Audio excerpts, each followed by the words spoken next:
1차 세계대전 솔직히 말하면 2차 대전에 비해 좀 묻히는 전쟁이죠. 2차 대전엔 티거 전차, 제로센 전투기, 항공모함 같은 네임드 무기들이 즐비하거든요. 그에 비해 1차 대전은 왠지 구식 느낌이 납니다. 그런데 여러분, 이게 착각이에요. 1차 대전은 2차 대전 못지않게 참혹했거든요. 아니, 어떤 면에서는 더 광기 어린 전쟁이었습니다. 당시 각국 군부는 기관총이 빗발치는 전장으로 단 하루 솜 전투 첫날에만 영국군 5만 7천 명이 죽었습니다. 하루만이에요. 거기서 끝이 아니었습니다. 참호 속엔 독가스가 날아들어왔고 진흙탕물이 고인 구덩이에서 병사들이 살며 죽어갔어요. 전쟁 내내 군인만 3,200만 명이 살상됐습니다. 그야말로 날것의 생지옥이었죠. 그런데 이 전쟁 어떻게 시작됐고 어떻게 끝났을까요? 오늘 그 이야기를 여러분께 처음부터 끝까지 풀어드리겠습니다. 지금 바로 시작합니다. 1914년 이전 유럽을 한마디로 표현하면 화약고입니다. 언제 터져도 이상하지 않은 상태였거든요. 도화선만 없었을 뿐이에요. 그렇다면 왜 유럽 전체가 그 지경이 됐을까요? 19세기 말부터 유럽 열강들은 미친 듯이 식민지를 긁어모으고 있었습니다. 영국은 전 세계에 식민지를 깔아놨고 프랑스도 아프리카 절반을 집어삼켰어요. 근데 독일은 달랐거든요. 독일은 1871년에야 통일된 나라였습니다. 뒤늦게 강대국 대열에 합류한 거죠. 주변을 둘러보니까 좋은 자리는 전부 선배들이 차지한 겁니다. 이거 완전히 직장에 늦게 입사했더니 좋은 자리는 다 선배들이 꿰차고 앉아있는 상황이에요. 불만이 쌓일 수밖에 없었죠. 그러자 독일은 노골적으로 해군력을 키우기 시작했습니다. 영국을 정면으로 겨냥한 거거든요. 이 와중에 유럽 전체에 동맹 시스템이 구축됩니다. 독일, 오스트리아, 헝가리, 이탈리아가 손을 잡아요. 3국 동맹이죠. 반대편에선 영국, 프랑스, 러시아가 맞손을 잡습니다. 3국 협상이에요. 쉽게 말하면 유럽이 두 패로 갈린 겁니다. 동네 골목에서 두 패거리가 서로 노려보며 대치하는 상황이었어요. 근데 여기서 소름 돋는 게 있거든요. 이 동맹 시스템은 한 나라가 싸우면 자동으로 줄줄이 끌려 들어오는 구조였습니다. 마치 도미노처럼요. 비스마르크는 이미 경고했어요. 발칸반도에서 어떤 바보짓이 벌어지면 그게 유럽 전체를 집어삼킬 불씨가 될 거라고요. 그 예언이 정확히 맞아떨어집니다. 오스만 제국이 서서히 무너지면서 발칸의 빈자리를 차지하려는 나라들이 뒤엉켜 있었거든요. 그 한가운데 세르비아가 있었어요. 세르비아는 발칸의 슬라브족을 전부 하나로 묶으려는 꿈을 가지고 있었습니다. 근데 오스트리아 헝가리가 1908년에 보스니아를 덜컥 합병해버렸거든요. 보스니아엔 세르비아인들이 잔뜩 살고 있었는데 자기네 형제들이 사는 땅을 오스트리아가 강제로 빼앗은 겁니다. 분노가 끌어올랐죠. 그리고 그 분노가 비밀 조직을 낳았어요. 검은 손, 세르비아 민족주의자들이 만든 비밀 결사 단체입니다. 오스트리아 헝가리에 저항하는 게 목표였거든요. 그리고 그 검은 손과 연결된 또 다른 조직, 젊은 보스니아. 19살 청년 가브릴로 프린치프가 바로 이 조직의 단원이었습니다. 도화선만 남은 겁니다. 1914년 6월 28일. 이 날짜가 세르비아인들에게 어떤 날인지 아세요? 1389년 코소보 전투. 세르비아 왕국이 오스만 제국에 처참히 패배한 날이에요. 수백 년째 가슴 깊이 새겨온 치욕의 날이거든요. 우리나라로 치면 경술곡치 같은 날입니다. 근데 오스트리아 황태자 프란츠 페르디난트 대공이 하필이면 그날을 골라서 사라예보를 방문하기로 한 거예요. 도발이나 다름없었습니다. 젊은 보스니아 단원들이 움직였어요. 프린치프를 포함한 6명의 청년들이 황태자 차량이 지나가는 강변도로 곳곳에 숨었거든요. 그런데 이 암살 계획, 처음엔 완전히 실패로 끝날 뻔했습니다. 첫 번째 단원이 차량을 향해 수류탄을 던졌어요. 근데 운전기사가 수류탄이 날아오는 걸 보고 급가속을 했거든요. 수류탄은 뒷바퀴에 맞고 튕겨나가 뒤따라오던 차 아래서 터졌습니다. 황태자는 살았어요. 단원들은 뿔뿔이 흩어졌죠. 프린치프도 포기하고 근처 식료품 가게 앞에 멍하니 서 있었거든요. 그런데 바로 그때 역사를 바꾼 우연이 일어납니다. 황태자 부부가 시청 행사를 마치고 부상당한 수행원을 문병하러 경로를 바꿨어요. 근데 아무도 운전기사한테 이걸 전달하지 않은 겁니다. 운전기사는 원래 경로대로 달리다가 뒤늦게 당황해서 브레이크를 밟았어요. 바로 프린치프가 서 있던 그 자리 앞에서요. 불과 1m 남짓한 거리였습니다. 프린치프는 권총을 꺼냈어요. 2발. 첫 번째 총알은 황태자의 목을 관통했고 두 번째 총알은 황태잡이 조피의 복부를 뚫었거든요. 두 사람 모두 그날 오전 안에 숨졌습니다. 체포된 프린치프는 법정에서 이렇게 말했어요. 민족을 위해 한 일이라고요. 후회하지 않는다고요. 19살이었습니다. 자, 여기서 소름 돋는 게 이 암살은 사실 세계대전까지 갈 이유가 없었어요. 암살자는 세르비아 국적도 아니었고 세르비아 정부가 직접 지시한 것도 아니었거든요.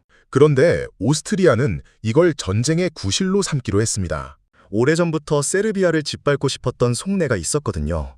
프린치프의 총성은 완벽한 명분이 돼버린 겁니다. 진짜 도미노가 쓰러지기 시작하는 건 바로 지금부터입니다. 1914년 7월 28일 암살 사건이 벌어진 지 꼭 한 달 뒤 오스트리아 헝가리가 세르비아에 선전포고를 했습니다. 그런데 이상한 게 있어요.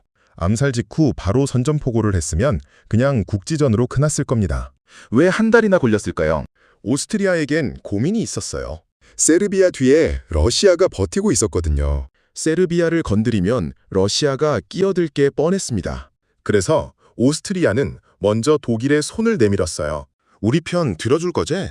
독일 황제 빌헬름 2세의 답변은 단 한마디였습니다. 백지수표. 무슨 짓을 해도 무조건 지원하겠다는 약속이었거든요. 이게 역사상 최악의 외교적 실수 중 하나로 꼽힙니다. 독일이 백지수표를 쥐어주는 순간 오스트리아는 거침없이 움직이기 시작했으니까요. 오스트리아는 세르비아에 최후 통첩을 보냈어요. 10가지 요구사항이었는데 쉽게 말하면 세르비아 주권을 통째로 내놓으라는 거였습니다. 세르비아는 10가지 중 8가지를 수락했어요. 거의 다 받아들인 논이다. 근데 오스트리아는 이걸 거부했습니다. 처음부터 전쟁을 하고 싶었던 거거든요. 그리고 7월 28일 선전포고. 러시아가 즉각 총동원령을 내렸어요. 독일이 러시아에 이어서 프랑스에 선전포고를 했고 영국은 중립을 지키려 했지만 독일이 중립국 벨기아를 침공하는 순간 참전을 선언했거든요. 단 일주일 만에 유럽 전체가 전쟁으로 빨려 들어갔습니다. 비스마르크의 예언이 그대로 현실이 된 거예요. 독일엔 이미 이 상황을 대비한 계획이 있었어요. 슐리펜 계획이거든요. 먼저 서쪽의 프랑스를 전광석화로 무너뜨린 뒤 동쪽에 러시아로 돌아서겠다는 작전이었습니다. 가장 빠른 경로는 벨기에를 통과하는 것이었어요. 중립국 벨기에래요. 결국 독일은 중립국을 짓밟았고 유럽 전체가 두 동맹의 전면전으로 치달았습니다. 모두가 크리스마스 전에 끝날 거라고 했어요. 병사들은 소풍 가는 기분으로 전선으로 향했거든요.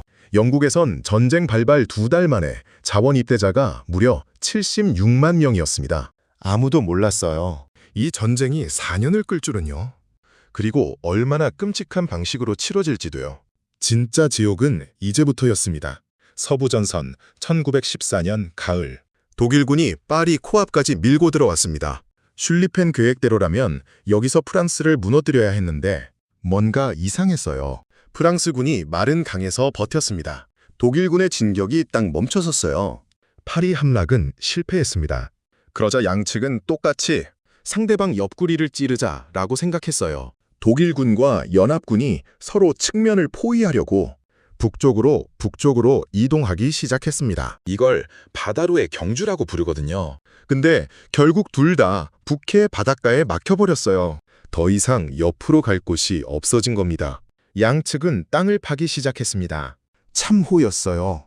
북해 해안부터 스위스 국경까지 무려 700km, 유럽 대륙을 가로지르는 거대한 땅굴이 생겨난 겁니다. 이게 얼마나 긴 거냐고요? 서울에서 부산까지가 400km인데 그 거리에 거의 2배가 되는 참호가 유럽 땅 한가운데를 가로질러 판 겁니다. 그리고 그 참호 속에서 병사들이 살기 시작했어요. 참호의 깊이는 병사들 키보다 깊었는데 항상 물이 찰랑거리는 진흙탕이었습니다. 비가 많이 오면 진흙탕에 빠져 익사하는 병사도 있었어요. 쥐와 이가 들끓고 발이 썩어 들어가는 참호족이라는 병이 생겼는데 진흙탕 속에 발이 오래 잠겨 있으면 발가락이 썩어 떨어져 나갔습니다. 그게 끝이 아니었어요. 독일이 처음으로 폐가 녹아내리는 염소가스를 실전에 썼습니다. 가스가 퍼지면 병사들은 기침을 하다가 피를 토하며 쓰러졌는데 이 참호에서 정말 소름 돋는 게 있어요. 양측 참호 사이의 거리가 얼마였을까요? 수십 킬로미터일까요? 아닙니다. 불과 50m에서 300m 사이였습니다. 축구장 하나 거리예요. 그 거리를 사이에 두고 수백만 명의 병사들이 서로를 향해 총을 겨누며 살았습니다. 그리고 공격 명령이 떨어지면 병사들은 그 참호 밖으로 기어 나와야 했어요. 기관총이 빗발치는 개활지를 향해서요. 결과는 뻔했습니다. 학살이었거든요. 이게 진짜 1차 세계대전의 민낯이었습니다. 크리스마스 전에 끝날 거라던 전쟁이 진흙탕 속에서 썩어가는 지옥으로 바뀐 겁니다. 1916년 전쟁이 시작된 지 2해가 지났습니다. 전선은 꿈쩍도 안 했어요. 병사들은 여전히 진흙탕 참호 속에 처박혀 있었거든요. 독일 참모부가 결단을 내렸습니다. 이대로는 안 된다. 프랑스군을 완전히 피 흘려 죽이겠다. 목표 지점은 베르듐이었는데 프랑스인들에게 상징적인 요새 도시였거든요. 여기를 공격하면 프랑스는 무슨 수를 쓰더라도 지키려 할 거다. 그 과정에서 프랑스군을 갈아버리겠다는 계획이었습니다. 피해 분쇄기. 독일 참모부가 직접 그렇게 불렀어요. 1916년 2월 베르듐 전투가 시작됐습니다. 독일군은 12시간 동안 포탄 200만 발을 쏟아부었는데 전투는 무려 10달 동안 이어졌어요. 그리고 그 10달 동안 프랑스군과 독일군을 합쳐서 약 70만 명이 죽었습니다. 전선은 얼마나 움직였을까요? 고작 몇 킬로미터 움직였습니다. 그게 전부였어요. 그런데 베르듐 전투가 한창이던 그 해 여름, 영국과 프랑스가 독일군의 압박을 덜기 위해 반대편 전선에서 대규모 공세를 펼칩니다. 소음 전투였어요. 1916년 7월 1일 아침, 영국군 사령부는 엿새 동안 쉬지 않고 독일군 참호에 포격을 퍼부었습니다. 철조망이 다 날아가고 독일군이 다 죽었을 거라고 확신했습니다. 그래서 공격 명령을 내렸어요. 영국군 병사들이 참호 밖으로 기어 나왔습니다. 걸어서요. 뛰지도 않고 걸어서 전진했어요. 독일군이 다 죽었다고 믿었으니까요. 근데 살아 있었습니다. 독일군은 깊숙한 지하 벙커 속에 숨어 있었거든요. 포격이 끝나자마자 기관총을 들고 올라왔고 영국군 병사들이 기관총 앞으로 걸어서 전진하고 있었습니다. 그날 하루 동안 영국군 사망자가 5만 7천 명이었습니다. 하루만이에요. 지금도 영국에서는 7월 1일을 가장 많은 영국인이 죽은 날로 기억합니다. 소음 전투는 그렇게 넉 달을 끌었어요. 베르든과 솜을 합치면 사상자만 200만 명이었는데 그런데도 전선은 크게 변하지 않았습니다. 한 병사가 일기에 이렇게 썼어요. 인간은 미쳤다. 이 지독한 살육전이라니. 그 말이 전부였습니다. 1915년 5월 7일 아일랜드 앞바다. 영국 여객선 루시타니아호가 항해 중이었습니다. 뉴욕에서 출발해 영국 리버풀로 향하는 중이었는데 승객 1959명이 타고 있었어요. 그런데 오후 2시 10분 독일 잠수함 U-22 어뢰를 발사했는데 루시타니아호는 18분 만에 침몰했습니다. 1200명 가까이 죽었고 그중에 미국인이 128명이었어요. 미국이 발칵 뒤집혔습니다. 당장 독일에 선전포고를 해야 한다는 여론이 들끓었거든요. 근데 미국 대통령 우드로 윌슨은 버텼어요. 중립을 지키겠다고요. 유럽의 전쟁에 미국인의 피를 흘릴 수 없다고요. 독일도 한 발 물러섰습니다. 민간 여객선은 공격하지 않겠다고 약속했거든요. 여론은 가라앉았고 미국은 계속 중립을 유지했습니다. 그렇게 시간은 흘러 1917년 1월 갑자기 독일이 말을 바꾸어 무제한 잠수함 작전 재개를 선언했습니다. 국적을 가리지 않고 영국으로 향하는 모든 선박을 공격하겠다는 거였어요. 미국 상선들이 연달아 격침됐습니다. 미국인들이 또 죽어나갔어요. 윌슨이 흔들리기 시작하던 바로 그때 미국을 완전히 뒤집어 놓은 사건이 터집니다. 독일 외무장관 치머만이 멕시코 정부에 극비 밀서를 보냈는데 내용이 기가 막혔습니다. 우리와 동맹을 맺어라. 미국을 침공하면 우리가 물자를 대주겠다. 그 대가로 텍사스, 뉴멕시코, 애리조나를 돌려받게 해주겠다. 이 정보를 영국 정보부가 가로채서 미국에 넘겼어요. 미국이 발끈했습니다. 독일이 멕시코를 부추겨서 미국 땅을 침공하겠다고요? 윌슨 대통령도 더 이상 버티지 못했어요. 1917년 4월 6일 미국이 독일에 선전포고를 했습니다. 세계 최대 경제대국이 참전한 겁니다. 독일은 미국이 군사적으로 약하다고 얕봤어요. 실제로 참전 당시 미군은 별 볼 일 없는 수준이었거든요. 근데 미국의 동원력은 달랐습니다. 참전 선언 이후 280만 명을 징병했어요. 1918년 여름에는 매일 10,000명씩 유럽 전선에 쏟아붓고 있었거든요. 독일의 계산이 완전히 빗나간 겁니다. 전쟁의 균형이 기울기 시작했어요. 1917년 러시아. 전쟁이 터진 지 3년이 지나자 러시아 병사들은 한계에 다다랐어요. 탄약과 식량, 겨울 군복도 없었습니다. 영하 20도 혹한 속에서 병사들이 맨발로 싸웠는데 그건 후방도 마찬가지였어요. 수도 페트로그라드의 빵집 앞에 긴 줄이 늘어섰고 굶주린 시민들이 거리로 쏟아져 나왔습니다. 1917년 3월 러시아 혁명이 일어났어요. 황제 니콜라이 2세가 퇴위했습니다. 300년 로마노프 왕조가 무너진 겁니다. 근데 여기서 반전은 혁명 이후 들어선 임시정부가 전쟁을 계속하겠다는 선언이었습니다. 당연히 병사들과 시민들은 분노했고 그 틈을 블라디미르 레닌이 파고들었습니다. 레닌은 외쳤습니다. 지금 당장 전쟁을 끝내자. 토지를 농민에게 나누어 주자. 굶주린 민중들의 지지를 얻는 순간이었습니다. 1917년 10월 볼셰비키가 권력을 장악하자 레닌은 즉각 독일과 협상 테이블에 앉았고 1918년 3월 브레스트-리토프스크 조약이 체결됐습니다. 러시아가 전쟁에서 완전히 빠져나간 거예요. 그 대가는 엄청났습니다. 핀란드, 발트 3국, 폴란드, 우크라이나를 독일에 넘겨줘야 했거든요. 러시아 영토의 30%, 인구의 30%가 날아간 겁니다. 굴욕적인 조약이었지만 레닌은 개의치 않았습니다. 혁명을 지키는 게 더 중요했거든요. 독일 입장에선 어땠을까요? 동부전선이 사라졌기 때문에 드디어 서부전선에만 집중할 수 있게 됐어요. 독일은 동부에 있던 병력을 전부 서쪽으로 옮겼습니다. 그리고 1918년 봄, 마지막 대공세를 펼쳤어요. 독일군이 파리 75km 앞까지 밀고 들어왔습니다. 하지만 그게 마지막이었죠. 미국에서 매일 10,000명씩 병력이 쏟아져 들어오고 있었거든요. 독일군은 더 이상 버틸 힘이 없었습니다. 동부전선을 잃은 러시아, 서부전선에서 막힌 독일. 두 제국이 동시에 흔들리기 시작했고 무너지는 건 순식간이었습니다.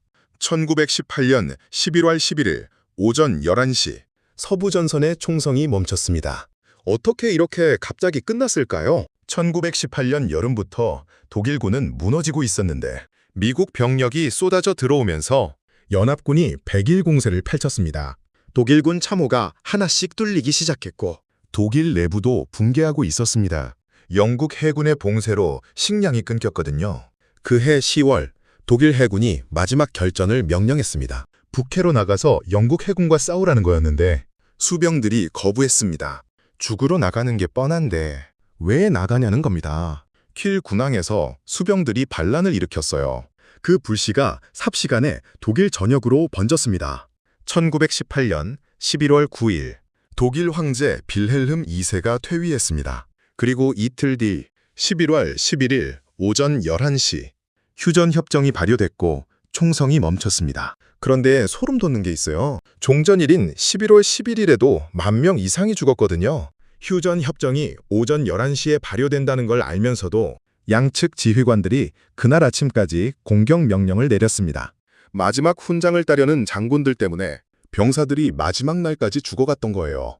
전쟁이 끝나고 숫자를 세기 시작했는데 군인 사망자만 약 1,000만 명, 부상자는 2,100만 명이었어요. 민간인 사망자는 최대 1,900만 명이었습니다. 프랑스는 전투 연령 남성 5명 중 1명을 잃었습니다. 세르비아는 전쟁 전 인구의 4분의 1이 사라졌어요. 전쟁의 비극은 거기서 끝나지 않았습니다. 전쟁이 끝나자 수천만 명의 병사들이 고향으로 돌아왔습니다. 그들의 몸속에 무언가가 숨어 있었어요. 스페인 독감이었는데 좁고 비위생적인 참호에서 번진 독감 바이러스였습니다. 병사들이 전 세계로 퍼져나가면서 바이러스도 함께 퍼졌어요. 전 세계 인구의 3분의 1이 감염됐습니다. 그리고 약 7천만 명이 죽었어요. 전쟁 사망자의 3배가 넘는 숫자입니다. 4년의 전쟁이 끝났지만 죽음은 아직 끝나지 않았습니다. 지금까지 1차 세계대전의 원인과 결말을 살펴봤습니다. 19살 청년의 총 2발로 시작된 전쟁이었어요. 4년 동안 군인 1,000만 명이 죽었고 민간인 1,900만 명이 사라졌습니다. 스페인 독감까지 합치면 7천만 명이 목숨을 잃었죠. 그런데 이 전쟁이 남긴 가장 치명적인 유산은 따로 있었어요. 1919년 6월 28일 파리 외곽 베르사유 궁전 거울의 방. 승전국들이 독일을 불러 앉혔습니다. 그리고 조약에 서명하게 했어요. 베르사유 조약이었는데 독일은 모든 전쟁 책임을 뒤집었었습니다. 영토의 15%를 뜯겼어요. 식민지는 전부 빼앗겼고요. 그리고 배상금 1,320억 금마르크를 물어야 했습니다. 독일 경제가 무너졌습니다. 화폐 가치가 폭락했고 1923년에는 빵 한 덩이를 사려면 수십억 마르크가 필요했는데 굶주리고 분노한 독일인들이 거리로 쏟아져 나왔습니다. 그 분노를 먹고 자란 사람이 있었어요. 아돌프 히틀러였습니다. 그는 베르사유 조약의 굴욕을 외치며 독일의 수치를 되갚겠다고 했습니다. 굶주린 독일인들이 열광했습니다. 1차 세계대전이 끝난 지 불과 20년 뒤 세상은 또다시 전쟁의 불길에 휩싸였어요. 역사학자들은 말합니다. 2차 세계대전은 1차 세계대전의 연장이었다고요. 베르사유 조약이 전쟁을 끝낸 게 아니라 20년 뒤에 더 큰 전쟁을 예약한 것에 불과했다고요. 독일은 이 배상금을 언제 다 갚았을까요? 놀라지 마세요. 2010년 10월 3일 1차 세계대전이 끝난 지 꼭 92년 만이었습니다. 오늘 이 이야기를 들으신 여러분께 묻고 싶습니다. 베르사유 조약이 독일에 더 관대했다면 히틀러는 등장하지 않았을까요? 아니면 분노한 민중이 있는 한 역사는 어떤 식으로든 같은 문장을 반복했을까요?